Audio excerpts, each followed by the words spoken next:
Dans le fond, il y avait comme ça un peu 3 dates qu'il ne faudrait jamais oublier dans ce pays. Il y a eu 1291, le début de la fondation de la Suisse, 1848 après peut-être la fondation de la Suisse moderne avec cet État fédéral qui naît, puis 1992, et je dis pas 92 mais je dis 1992 avec peut-être cette Suisse qui marque sa volonté d'indépendance et aussi une forme de différence.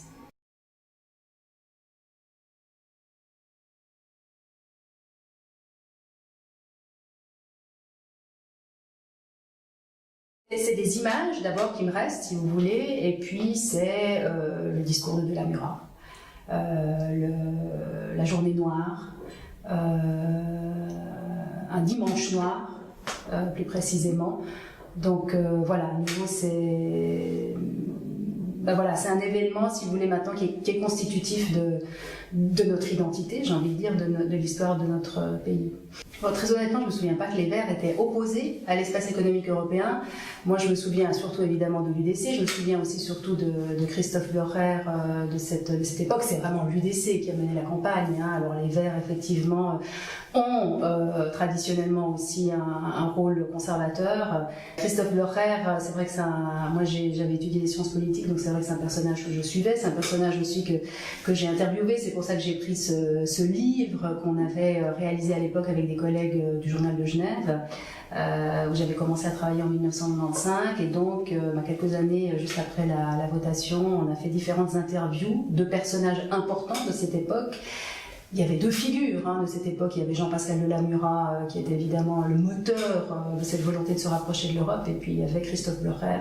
C'est à partir de ce moment-là aussi que la politique suisse commence à se personnaliser davantage. C'est vrai qu'on a souvent dit que dans le fond, les personnalités politiques dans notre pays comptaient moins que dans d'autres pays où la politique était beaucoup plus polarisée. Et là, c'est vrai qu'il y a des figures comme ça qui émergent, comme, je le répète, comme Christophe Lorer ou bien comme un Jean-Pascal de la Murat.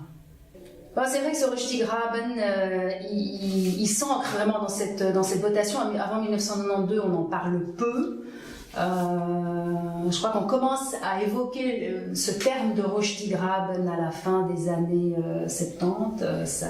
C'est un terme comme ça qui naît dans la presse, mais vraiment, il naît, j'ai envie de dire, avec 1992. Après, c'est quelque chose qu'on va beaucoup utiliser, dont on va parfois, j'ai l'impression, un peu abuser.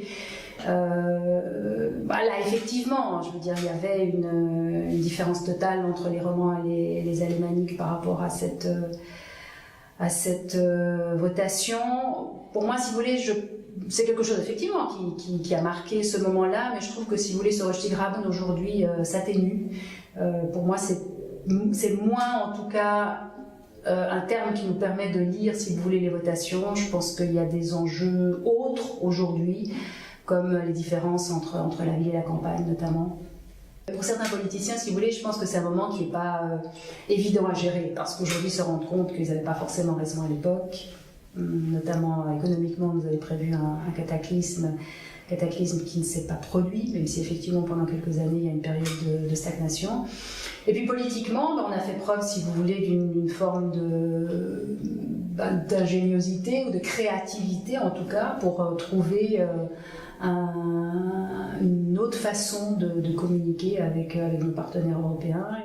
Je pense qu'on a été, d'une certaine façon, si vous voulez, aussi un peu précurseur, parce qu'on se rend compte qu'aujourd'hui, ce grand ensemble européen est en crise, et peut-être que la façon qu'on a, nous, dessinée pour discuter avec Bruxelles sera aussi un modèle pour d'autres États.